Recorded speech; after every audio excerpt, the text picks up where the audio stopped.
Maniac Magee, written by Jerry Spinelli. We know the character's real name is Jeffrey, but now he's Maniac Magee.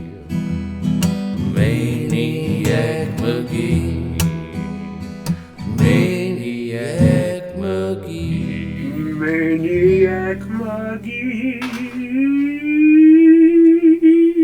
Hey, sixth graders, what's up? This is Mr. Driscoll coming to you live from pre-dinner at the Driscoll house. This is a rare feat. Usually I do this late at night, but I have some friends coming over for a birthday celebration, so I'm doing it early. We'll see how it goes. Maybe this will be the new tradition. I just turned British. So, you've just done some classwork and made me proud. Boy, I hope that's true. Oh. Now we're opening up our text to part 2. If you notice, part 2 begins on page 79. We have just read the end of part 1, so there's no need to revisit that. Let's hop right into part 2. So chapter 22. I'm so sorry, my son just came downstairs. Kieran, I'm trying to take this. What do you need, son? Dada? Yes.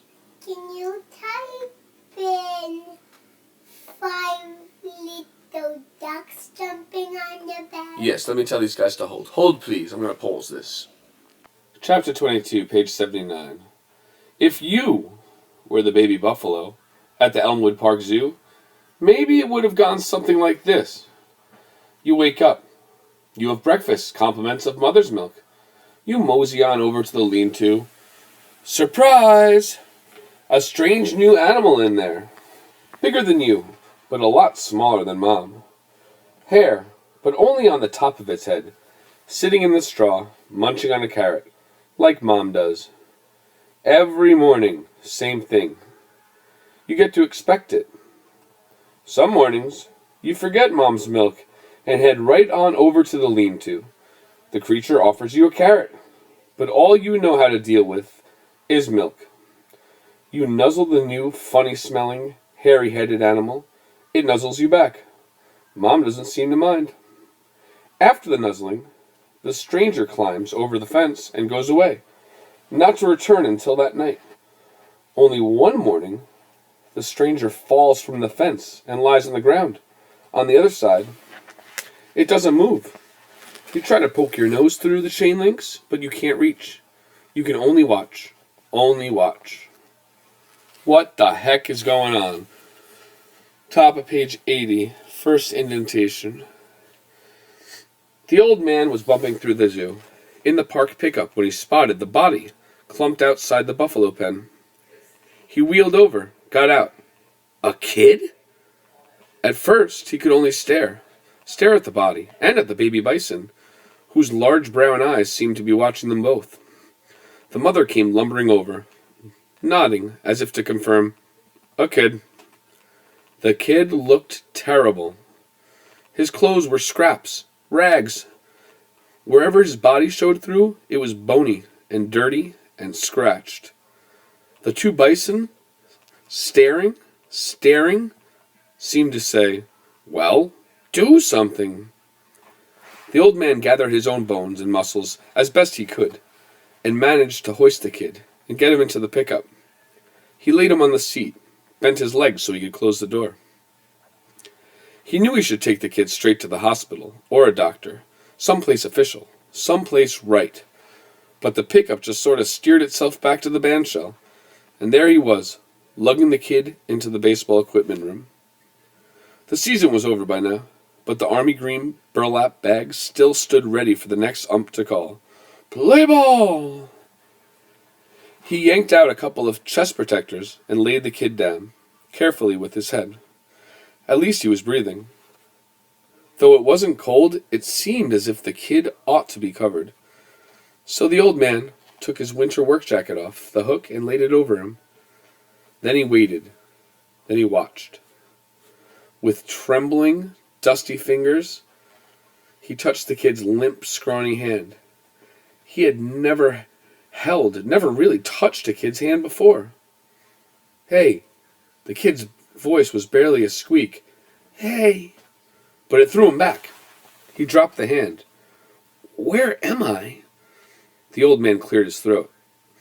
"The band shell." "The band shell?" "In the back. Equipment room." The kid's eyes squinted, blinked. "And you? What about me?" "Who are you?" "Grayson." "Grayson? Do I know you?" He got up. "Guess you do now." He went to his hot plate, heated up some water, and made some chicken noodle cup of soup. He gave it to the kid, who was sitting up now. "You want a spoon?" He looked as though he could hardly lift the cup. He held it with both hands, and he gulped it down. "Huh?" he said. "Never mind. You still hungry?" The kid flopped back down. "A little." "Wait here," said Grayson, and left. 10 minutes later, he was back with a Zepp. A large. It took the kid less time to polish it off than it had taken Grayson to eat it. He told the kid not to eat so fast. He'd get sick. The kid nodded. Grayson said, "Where'd you get them there scratches?" "Oh, some pricker bush." "What were you doing there?" "Hiding." "Hiding? From who?" "Some kids."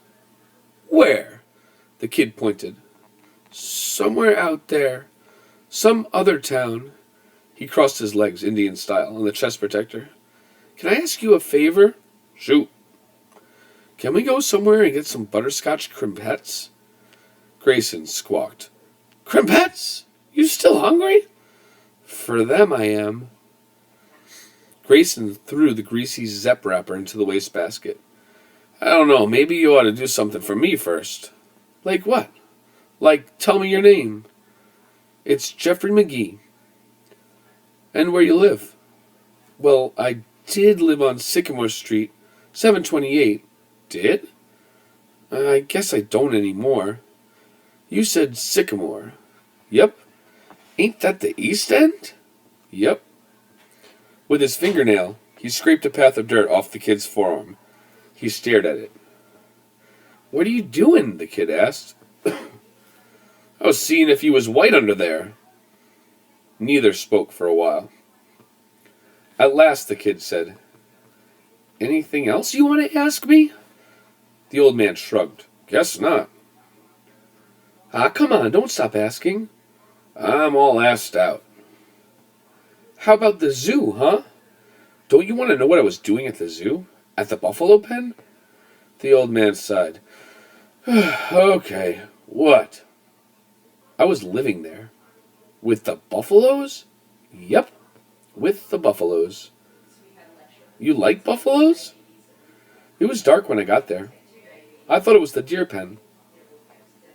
They had switched the deer and the buffaloes around last month. "Okay with me. I got along better with the buffaloes anyway." "Well, I'll tell you something. I'll tell you one thing," the old man sniffed. "You sure do smell like one." The kid laughed. They both laughed. When they finally calmed down, the kid said, "Any chance of those crimpettes now?" Grayson reached for the pickup keys. "Let's go."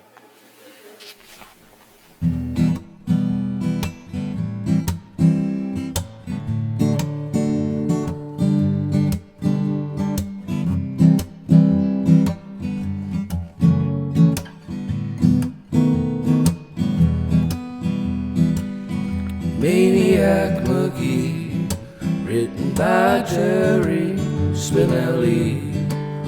We know the character's real name is Jeffrey, but now he's Maniac Magee. Maniac Magee. Maniac